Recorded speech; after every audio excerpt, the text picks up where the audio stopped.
Is a young African leader inherently dangerous, or is the world dangerously prejudiced? This was the headline that shook the internet, branding President Ibrahim Traoré as a rebel disguised as a president. Behind the words lay disturbing racial undertones, fueling outrage and controversy around the globe. But was Ibrahim truly guilty, or was the media weaponizing old stereotypes? This is the story of truth versus prejudice, and one man's fight to reclaim dignity. The headline spread swiftly across social media, capturing attention from Paris to Washington. From London to Johannesburg, Ibrahim Traoré, president or rebel in disguise, its author, Cassandra Wild, was celebrated in the Western media as a fearless voice, acclaimed for exposing corruption and injustice. Yet hidden behind Wild's prose was a disturbing, familiar narrative. In her scathing exposé, Wild described President Traoré not as a young visionary reshaping Burkina Faso, but rather as a volatile figure, molded from what she termed a tribal and fractured society. The implication was unmistakable. Traoré, a young African leader, was somehow inherently incapable, dangerous, a reflection of Western anxieties rather than African realities. Wild's article painted Traoré in stark, shadowy tones, labeling him as someone who rose to power amidst chaos, suggesting his authority derived less from legitimacy and more from sheer aggression. She quoted an anonymous former government official claiming, "Traoré is nothing but a product of turmoil, a face put forward by darker forces." Yet, notably absent from Wild's investigation was concrete evidence. Her narrative thrived not on facts, but on insinuations. Exploiting long-standing racial biases, whispers that black leaders in Africa were too unstable, too emotional, too inexperienced to govern themselves. In that moment, Ibrahim's mind flashed back to his childhood, the mocking voices of classmates, the dismissive glances of teachers, all because of his dark skin. Those painful memories, hidden away for years, came rushing back, fueling his resolve. He was no stranger to criticism. Yet this felt personal, an attack not just on him, but on the dignity of an entire continent. It reopened old wounds, reminding him of barriers faced due to his skin color. He had risen not from privilege, but from struggle. His leadership was shaped by compassion, not violence. Traoré had dedicated himself tirelessly to peace-building, education reform, and humanitarian efforts, initiatives conveniently ignored in Wild's depiction. But as the president folded the article, a quiet resolve hardened within him. Ibrahim knew this was more than a mere media attack. It was a battle against an invisible enemy, racial prejudice, wrapped neatly in eloquent language. Broadcast across the globe. Traoré understood clearly the war he must now wage was not just for himself, but for every person ever judged unworthy simply because of their skin. Thousands of miles from the air-conditioned offices of Western newsrooms, the people of Burkina Faso woke to an uneasy dawn. The country, nestled in the Sahel, had long grappled with poverty, political instability, and echoes of colonialism. Yet, under President Ibrahim Traoré, a cautious sense of hope had begun to emerge. Now, that hope trembled under the weight of Cassandra Wild's carefully crafted accusations. From street corners in Ouagadougou to rural villages, questions lingered. Had their trust been misplaced? Was their young president truly as volatile and dangerous as the Western media claimed in a small cafe near the heart of Ouagadougou? An elderly teacher, Monsieur Diallo, shook his head bitterly as he folded the newspaper. "They see only what they choose to see," he murmured to the handful of regular customers. "When an African leads, he is either ignored or vilified, never praised, never trusted." His words hung in the humid air, resonating deeply with those around him. Diallo had spent decades witnessing foreign narratives that depicted Africans as perpetually incapable. Across town, in a modest government building, President Traoré's advisors paced nervously, fielding phone calls from anxious diplomats. Each call carried subtle accusations, hidden behind polite concerns. Is your president stable? Can we trust his judgment during crises behind closed doors? Ibrahim listened quietly, reflecting on the irony. The world seemed quick to forget his achievements. The schools reopened, hospitals built, refugees sheltered. Instead, They chose to define him through the narrow prism of prejudice, a prism shaped by centuries of racial bias. Yet, within this moment, Traoré felt no bitterness, only resolve. He knew clearly to lead forward. He must confront the deep-rooted global prejudice against his people, far away from the dusty streets of Ouagadougou, in the gleaming studios of Western media powerhouses. Cassandra Wilde's story found fertile ground. The carefully chosen words chaos, instability, danger echoed relentlessly, not as neutral descriptions, but as judgments rooted deeply in prejudice. Television screens flickered across living rooms in London, Paris, and New York, their narratives meticulously shaped, offering subtle but unmistakable accusations. Can an African president truly lead effectively? Is Traoré yet another young, reckless leader destined for failure? Commentators openly discussed Ibrahim Traoré's legitimacy, not based on his policies or leadership, but largely because of his origins and skin color. Beneath polished voices and practiced smiles lay an insidious message that required no decoding. He's African, he's black. Therefore, he's inherently suspicious. In one widely viewed debate broadcast globally, a prominent analyst stated with disturbing nonchalance, "Historically speaking, leaders from that part of Africa tend to lack stability and experience. Traoré may simply be repeating an old and unfortunate pattern." Never mind that Ibrahim Traoré had achieved more in months than others had in decades. Schools rebuilt, children vaccinated, communities empowered. These were realities deliberately omitted from their narratives. Instead, the conversation defaulted to an uncomfortable stereotype. Dressed neatly in the professional language of international journalism, inexperienced, volatile, potentially dangerous. It was a coded language, one familiar to anyone who had ever lived under the shadow of racial prejudice. Ibrahim felt it sharply. Each headline seemed to shout clearly what was normally whispered: "You do not belong. You are not capable. Because you are African. Because you are black." In his quiet office, Ibrahim's gaze hardened as he listened to the barrage of subtle slander. It hurt, but it did not surprise him. He understood the unspoken rule well. African leaders, particularly black African leaders, were viewed through a lens of suspicion before they even uttered a word. He knew that if his skin had been lighter, his birthplace closer to Paris or Washington, the narrative would have praised his youthful dynamism, celebrated his bold vision. Yet he refused to buckle under their judgment. Ibrahim knew the world had grown accustomed to this biased story, and precisely because of this, he was determined to confront it directly, not with anger, but with truth, for Ibrahim Traoré. The battle was no longer merely political. It was about reclaiming dignity, respect, and above all, the right to lead without the stain of prejudice. As the echo of international newsrooms faded into digital outrage, Ibrahim Traoré quickly became the subject of a swift and merciless online judgment, almost overnight. Hashtags branding him a threat spiraled across social media, carrying implicit accusations far more potent than explicit statements.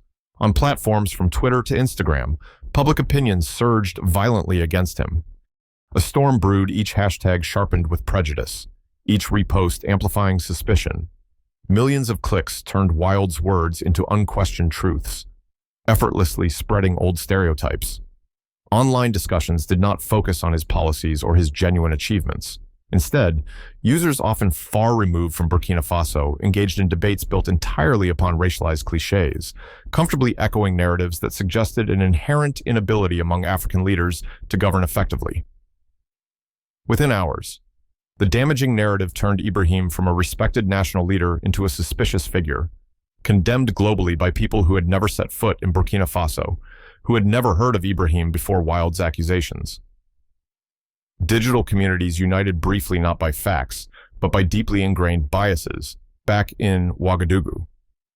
The president's communications office observed this digital crisis unfold with mounting frustration.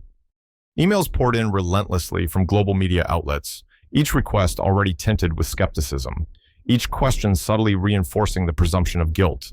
They understood clearly the court of social media had made its verdict based solely on Ibrahim's identity: black, young, and African, and that verdict allowed no appeal. Yet Ibrahim watched his reputation unravel without anger, only determination. He understood he was confronting a deeply entrenched narrative. a prejudice effortlessly revived through viral outrage. But Ibrahim was resolved. He knew the truth would not surface by silence or retreat. If social media had become a weapon for distortion, he would find a way to wield that same weapon to illuminate rather than condemn, to dismantle prejudice rather than reinforce it. This was no longer a struggle merely about his presidency. It had become a fight for dignity, justice, and truth itself. While Ibrahim Traoré's reputation was relentlessly battered online, a quieter yet powerful wave of counter-reaction began to form across the globe, particularly within Black communities who recognized the bitter taste of prejudice hidden within viral outrage. Initially unnoticed by mainstream media, young activists, intellectuals, and influential community figures globally began questioning the narrative. Their voices coalesced into a counter-discourse starkly different from the prejudiced portrayals amplified by mainstream outlets.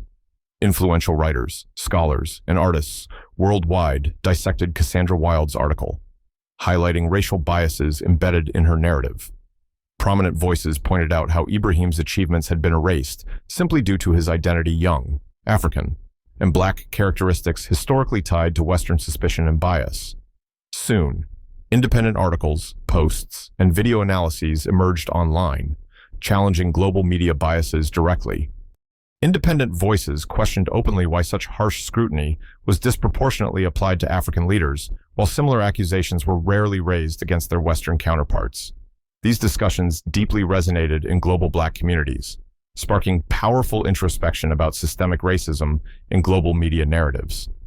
Yet, mainstream media initially ignored these independent voices, underscoring how racial bias determined whose voices mattered and whose were disregarded. Ibrahim Traoré, following closely from Ouagadougou, saw this emerging global support as more than personal vindication. It was proof that his struggle had sparked a vital global conversation about racism, media bias, and the power dynamics shaping Africa's global perception. He realized these initially quiet yet powerful voices possessed the potential to rewrite the narrative not by sensationalism, but by truth and collective awareness. After weeks of enduring relentless attacks driven by racial prejudice, President Ibrahim Traoré stepped onto the global stage to deliver his long-awaited response. It was an electrifying moment, one not of resignation, but of determined defiance. In Ouagadougou's crowded press room, packed wall-to-wall with cameras from across the globe, Ibrahim approached the podium. Journalists expected defensive explanations or quiet apologies. Typical reactions they had come to anticipate from African leaders unfairly placed under scrutiny. What unfolded next stunned them entirely. With an unwavering voice and eyes blazing with clarity, Ibrahim directly confronted the issue at the heart of his treatment by international media. Without hesitation, he named precisely what had brought him here: his youth, his African heritage, and his Black skin. In a statement that resonated deeply and immediately around the world, he declared openly, "I stand accused not for my actions, but because I am young, African, and unapologetically Black." His words cut through weeks of subtle innuendo and coded prejudice, laying bare the uncomfortable truth many had refused to acknowledge. Ibrahim calmly but forcefully highlighted how the color of his skin had become synonymous with suspicion in international narratives, how his birthplace automatically cast doubt on his leadership capabilities. Behind him, carefully assembled screens silently displayed powerful visual proof, contradicting every stereotype perpetuated by global media images of thriving schools, rebuilt infrastructure, and successful humanitarian missions achievements deliberately ignored because they contradicted comfortable Western stereotypes. Journalists, momentarily speechless, shifted uncomfortably in their seats as Ibrahim continued his decisive counterattack. Each documented fact dismantled the biased assumptions underpinning the relentless global condemnation he had faced. His straightforward delivery left no space for misinterpretation or deflection. Prejudice, Ibrahim made clear, had shaped global perceptions far more than reality itself. Yet Ibrahim's unapologetic acknowledgement of racial bias resonated profoundly. It struck a nerve across social media and ignited an unprecedented global conversation, swiftly shifting public perception from suspicion to introspection. In cafes from Nairobi to New York, conversations changed overnight. Ibrahim's courageous confrontation sparked a global reckoning with long-held racial biases, transforming his struggle into a larger battle for justice and dignity. Online, hashtags changed dramatically, supporting Ibrahim and denouncing the covert racism he had exposed. With one courageous declaration, Ibrahim had dismantled weeks of distorted narratives and set a new course challenging the world to acknowledge the uncomfortable reality of systemic prejudice within international media coverage. His words marked not just a political response, but a historic turning point, redefining what it meant for African leaders to stand their ground. Ibrahim Traoré's defining moment of truth was more than just a personal defense. It was a powerful indictment of racism hidden within journalism itself, a truth impossible for the world to ignore. In the immediate aftermath of his powerful public statement, President Ibrahim Traoré decided to confront the damaging allegations directly, knowing that words alone would not suffice. Quietly, behind closed doors, Ibrahim personally initiated a thorough investigation into Cassandra Wilde's claims, determined to dismantle her narrative with undeniable facts. Within days, Ibrahim's administration discovered troubling inconsistencies in Wilde's reporting. Central to her accusations was an anonymous source labeled a former government insider. Ibrahim personally reviewed government records meticulously, finding no evidence that such an individual ever existed within his administration or any recent Burkinabe government. This revelation significantly weakened Wilde's credibility, casting doubt on her entire story. Recognizing the gravity of this discovery, Ibrahim's team further uncovered financial connections that were deeply concerning. Detailed investigative work revealed direct links between Cassandra Wilde and a European think tank, whose primary sponsors included multinational corporations heavily invested in West Africa's mineral-rich regions. Further scrutiny also revealed Wilde's personal ambition. Documents showed she was positioning herself for a prestigious journalism award, funded indirectly by the same entities whose interests Ibrahim had disrupted. Wilde's portrayal of Ibrahim was not merely ideological, it was also deeply personal, driven by professional recognition and financial incentives. It was no coincidence that Ibrahim's recent economic reforms, aimed at reclaiming national resources from foreign exploitation, had provoked Wilde's sudden, aggressive media assault. The implications were chillingly clear. Ibrahim had not simply become a target because of racial prejudice alone, but because his progressive policies directly threatened entrenched economic interests accustomed to exploiting African countries unchecked. Wilde's damaging narrative was not spontaneous journalism, it was deliberate sabotage. Ibrahim compiled indisputable evidence, financial records, and emails, clearly showing Wilde's strategy to undermine him using racial stereotypes.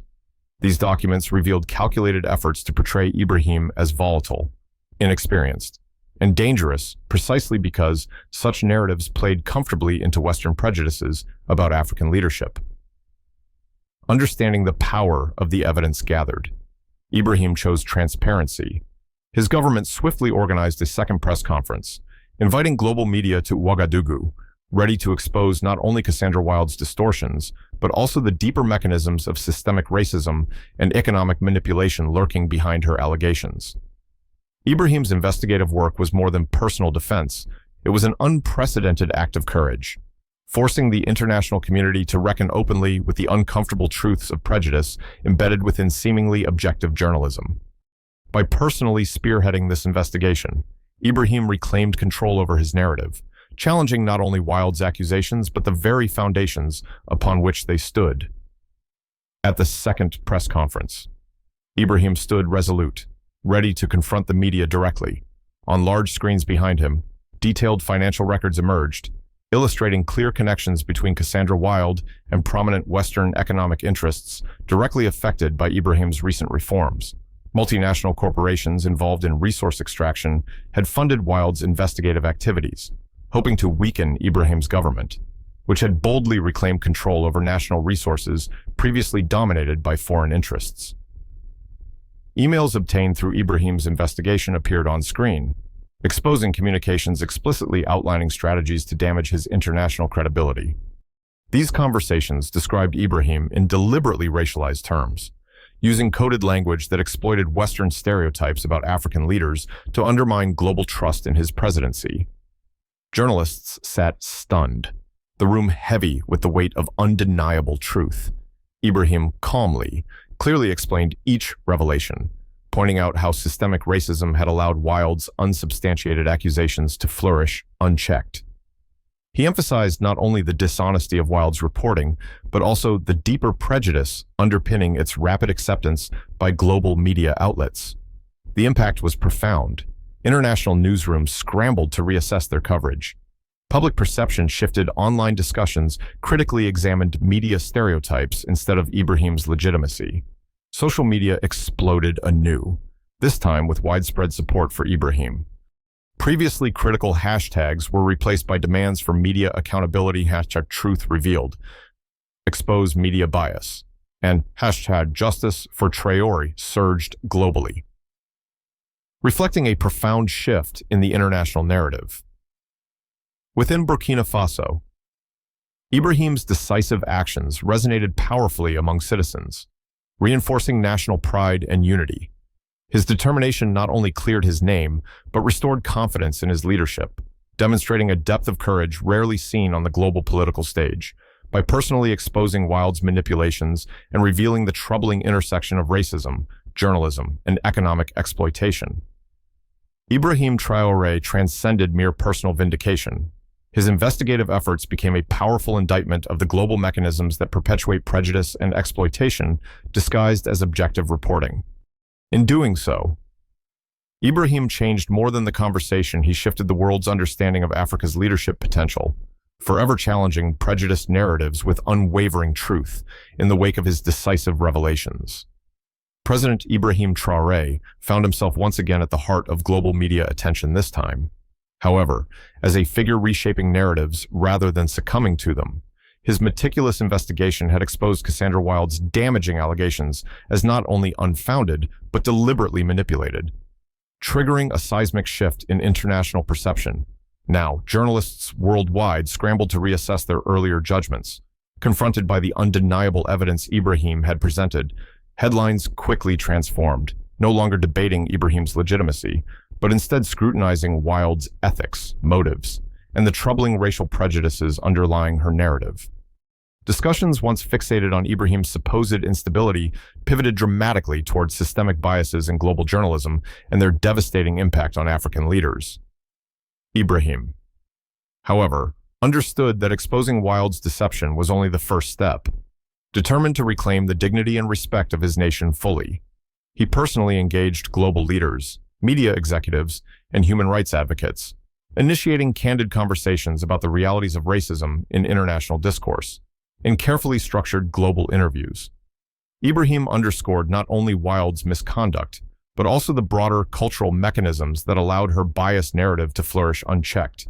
He emphasized how easily international media embraced accusations against African leaders without scrutiny, revealing deep-seated racial prejudices. These public discussions resonated profoundly around the globe, igniting vigorous debate on social media platforms, academic circles, and international forums. The #TruthForIbrahim surged, now symbolizing not merely Ibrahim's personal vindication, but a broader call for racial justice and media accountability. Yet Ibrahim remained focused, never allowing himself to become distracted by temporary victories.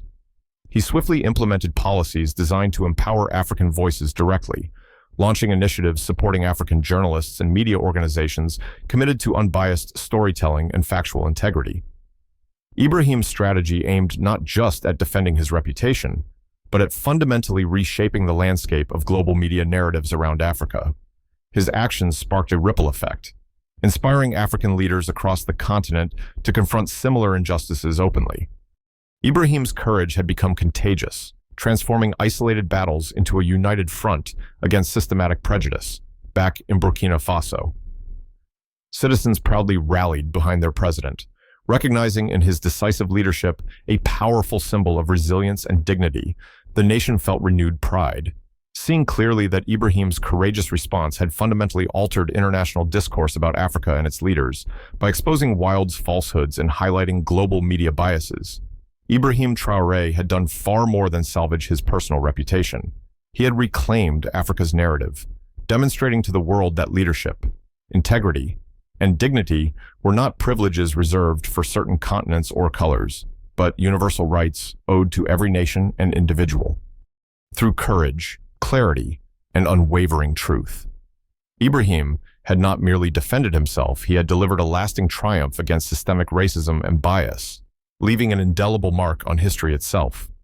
Though President Ibrahim Traoré's revelations dramatically reshaped global opinion, Cassandra Wild herself remained notably silent. Instead of issuing any acknowledgement or apology, she quietly stepped away from public view. Yet, behind her silence, international media subtly shielded her, minimizing the exposed racial biases. Influential Western media outlets carefully repositioned Wild's misconduct as an isolated incident, a mere lapse in professional judgment. Editorials began to appear, subtly defending Wild's record, emphasizing her previous accomplishments and suggesting she had merely fallen victim to misinformation herself. The underlying prejudice Ibrahim had painstakingly exposed was once again minimized, buried beneath layers of excuses and half-hearted justifications. Observing these developments closely, Ibrahim recognized the stubborn persistence of racism and media bias. This quiet but persistent defense of Wild reminded him sharply of the systemic nature of prejudice, a system that rarely conceded outright defeat, instead retreating into subtler, less visible forms of resistance. Ibrahim understood the battle was far from over. Prejudice, though momentarily subdued, was already regrouping in shadows. In response, Ibrahim strategically intensified his diplomatic engagements, speaking directly with international organizations, prominent global figures, and influential media outlets to maintain pressure for genuine accountability, rather than allowing Wild's silent supporters to reclaim the narrative unchallenged. Ibrahim directly highlighted the ongoing attempts to diminish his revelations, emphasizing how easily global media still accommodated subtle racism. Ibrahim also turned his attention inward, focusing on empowering his nation to withstand external manipulation. He launched innovative programs to train young Burkinabe journalists in rigorous, fact-based reporting, designed explicitly to counter future misinformation campaigns under his guidance. Burkina Faso began developing its own independent platforms to amplify African voices directly, reducing reliance on biased external narratives internationally. Ibrahim became an influential advocate, quietly yet powerfully challenging subtle attempts to rewrite the narrative. He repeatedly emphasized the dangerous ease with which prejudice could be normalized by simply reframing harmful actions as innocent misunderstandings. Yet despite Ibrahim's remarkable resilience and clarity, the subtle defenses of Wild continued, underlining the deeper, systemic challenges he faced. Western commentators sympathetic to Wild suggested privately that Ibrahim's persistent advocacy was overly aggressive, indirectly attempting once more to frame him through a stereotypically negative lens, volatile, confrontational, unwilling to move past grievances. Recognizing clearly these attempts to diminish his achievements and courage, Ibrahim refused to retreat.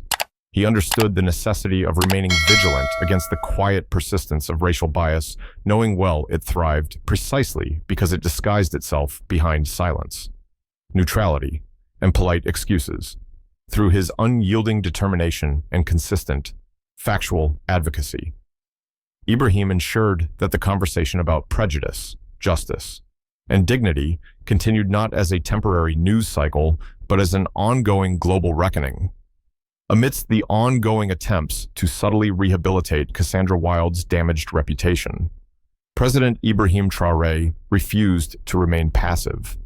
Understanding deeply that merely countering attacks was insufficient, Ibrahim boldly moved forward, proactively reshaping global narratives about Africa and confronting racial prejudice head-on through decisive leadership.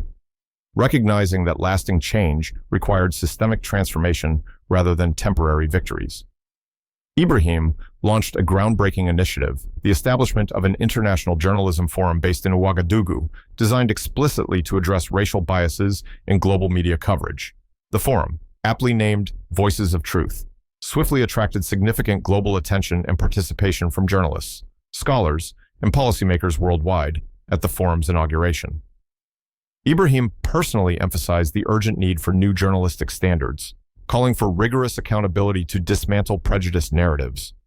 He carefully and explicitly detailed how racial stereotypes shaped coverage of African leaders. Using his own recent experience as a clear and compelling example, his words resonated deeply with global audiences. sparking widespread conversations about implicit biases within media institutions previously unchallenged. Ibrahim introduced scholarships and training programs, equipping young African journalists to tell their stories without bias. His administration actively invested resources in local media infrastructure, determined to strengthen Burkina Faso's own voice internationally and permanently reduce dependency on prejudiced external narratives. Internationally, Ibrahim's leadership gained momentum. He leveraged diplomatic channels strategically, engaging directly with global powers and international organizations, urging them explicitly to acknowledge and combat the pervasive racial prejudice embedded within their own narratives. Rather than retreating into diplomacy's comfortable neutrality, Ibrahim challenged global leaders to actively commit to concrete actions addressing systemic racism, actions measured not in rhetoric, but tangible policy changes. As Ibrahim's initiatives gained traction, mainstream global media faced increasing pressure to acknowledge the inherent prejudices revealed by his powerful advocacy. Major international outlets slowly began revisiting their editorial guidelines, introducing measures to more rigorously evaluate reporting standards related to African leaders and countries previously stereotyped unfairly. Despite these positive developments, Ibrahim remained keenly aware of the subtle but ongoing resistance within influential circles. Privately, powerful media figures continued quietly questioning Ibrahim's legitimacy, dismissing his advocacy as unnecessarily confrontational. Ibrahim recognized clearly that these quiet forms of prejudice, coded in language of moderation and subtle skepticism, remained as pervasive threats requiring constant vigilance. However, Ibrahim's determination did not waver. With each progressive initiative and diplomatic engagement, he further dismantled entrenched stereotypes, transforming global conversations about race and leadership. His visionary efforts had already established Burkina Faso as a new beacon of integrity and racial justice on the global stage. Ibrahim Traoré's proactive stance went beyond mere defense, marking a powerful turning point not only for himself and Burkina Faso, but for Africa's entire narrative, permanently reshaping how the world perceived the continent and its leaders. President Ibrahim Traoré's relentless pursuit of racial justice and media accountability gradually reshaped not only global perceptions, but also inspired a profound, enduring shift within Burkina Faso and across Africa. Yet Ibrahim understood clearly that true victory lay not merely in exposing prejudice, but in establishing a lasting legacy that prevented future injustices from arising unchecked, building upon the powerful momentum generated by the Voices of Truth initiative. Ibrahim spearheaded the creation of an unprecedented pan-African media coalition headquartered in Ouagadougou. This coalition quickly attracted participation from numerous African nations, unified by a shared commitment to challenge negative stereotypes perpetuated by global media. Under Ibrahim's direct oversight, the coalition produced clear, actionable guidelines designed explicitly to empower African journalists, advocating standards for truthful, unbiased, and culturally informed reporting. It provided training and resources aimed at dismantling entrenched stereotypes, ensuring African narratives would finally be told authentically and independently. Globally, Ibrahim continued his diplomatic advocacy with unwavering determination. He appeared regularly at international forums, not as a passive participant, but as a compelling voice demanding accountability for racism in global media institutions. Through eloquent, fact-based addresses, he calmly but clearly exposed ongoing prejudices that had for too long shaped international discourse about Africa and its leadership. Within Burkina Faso itself, Ibrahim's administration implemented groundbreaking educational reforms, introducing school curricula explicitly addressing media literacy, racial bias, and critical thinking, recognizing education as essential to lasting change. Ibrahim ensured future generations of Burkinabe citizens would recognize and resist subtle forms of prejudice embedded within global narratives about their country and continent. Despite these remarkable accomplishments, Ibrahim remained aware that subtle resistance still lingered internationally. Certain influential media circles privately criticized his outspoken stance as excessive or divisive, subtly attempting once again to frame him negatively for confronting systemic racism head-on. Yet Ibrahim refused to relent, fully understanding that dismantling centuries-old prejudices required persistence, clarity, and unwavering courage. Gradually, Ibrahim's persistent leadership led to tangible change. Major international media organizations began openly reassessing their coverage policies. Prompted by growing pressure from both public opinion and diplomatic advocacy, new standards emerged, demanding greater accountability, transparency, and factual integrity, direct legacies of Ibrahim's bold, uncompromising actions. Through strategic leadership, Ibrahim transformed a personal crisis into historic change, reshaping global understandings of racial justice. Ibrahim recognized his fight had sparked a global movement rooted in dignity and justice. Ibrahim's legacy was now undeniable, a courageous, transformative leader whose decisive actions had forever challenged global narratives, dismantled entrenched racial biases, and paved the way toward a future where Africa's story would finally be told fairly, accurately, and with unshakable pride. Thank you all for watching this video. Please comment and let me know what you think about this story. Please like and subscribe to watch more great content on my channel. Don't forget to like, comment, and subscribe for more inspiring stories of personal growth and empowerment.